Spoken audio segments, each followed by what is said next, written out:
Hello, and welcome to Simon Says, the podcast where I, your host Simon Beadle, talk about things such as, in my opinion, the best movies ever made, the best shows on Netflix, and so much more. What I say is what I think. The end. Today I will be talking about the evolution of the Call of Duty franchise, how Call of Duty started, when it became popular, and the state of the franchise now. I will also mention an event coming up for all Call of Duty players. So it turns out the first ever Call of Duty was released on October 29, 2003. The game was developed by Infinity Ward and published by Activision. The game simulates the infantry and combined arms warfare of World War II. The next Call of Duty, Call of Duty 2, was released on October 25, 2005 for Microsoft Windows. This game brought nothing new to the Call of Duty franchise and was almost a carbon copy of Call of Duty 1. Then came Call of Duty 3, which was released on November 7, 2006. Call of Duty 3 featured both campaign and multiplayer. This was the first time a Call of Duty game had multiplayer, but Call of Duty did not have a huge following at the time.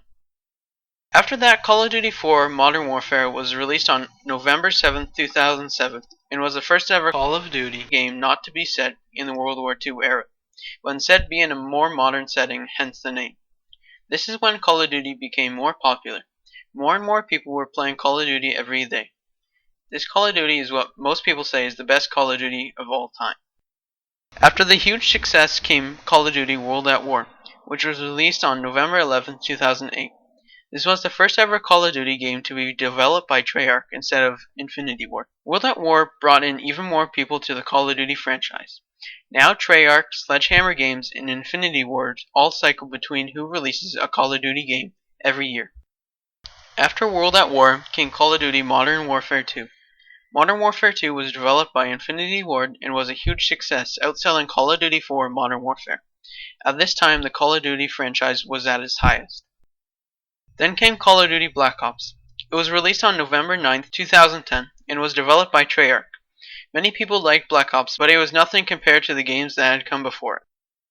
After Black Ops came Call of Duty Modern Warfare 3. It was released in November 2011. Modern Warfare 3 featured a remarkable story mode and some interesting new multiplayer game modes. After Modern Warfare 3, Call of Duty Black Ops 2 was released on November 12, 2012. Black Ops 2 was set in the future, 2025, and was the first Call of Duty game not to be set in either the past or present. Many people of the older Call of Duty games, such as Modern Warfare and Modern Warfare 2, disliked this and stopped playing Call of Duty. Black Ops 2 brought in new, younger players who didn't know about Call of Duty earlier. After Black Ops 2 came Call of Duty Ghosts. This Call of Duty was developed by Infinity Ward and was a huge letdown for the Call of Duty community. Barely anyone wanted to play the game, but Ghosts had the highest pre-orders since Call of Duty Modern Warfare 2. Ghosts was not fun to play or to watch. After the huge letdown of Ghosts came Advanced Warfare, which was released in November 2014. It was developed by Sledgehammer Games. This is when Call of Duty started to die. Call of Duty had two horrible games in a row, and the community was starting to lose hope. After Advanced Warfare came Call of Duty Black Ops 3, which was released on November 6, 2015. Black Ops 3 started to revive the Call of Duty community, but it was nothing compared to the successes of Modern Warfare and Modern Warfare 2. Now finally we are at Call of Duty Infinite Warfare, which just got released on November 4th.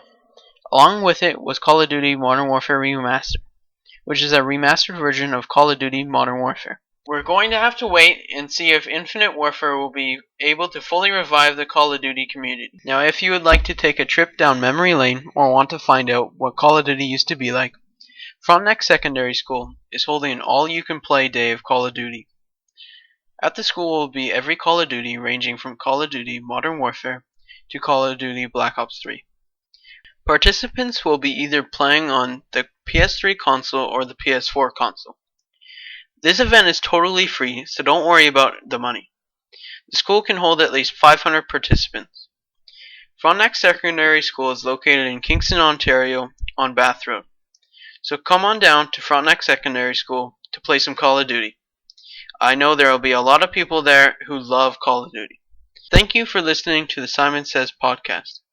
Come back Friday, November 25th for another great podcast about the best shows to watch on Netflix. Simon says goodbye and have a good morning, day, evening, or night.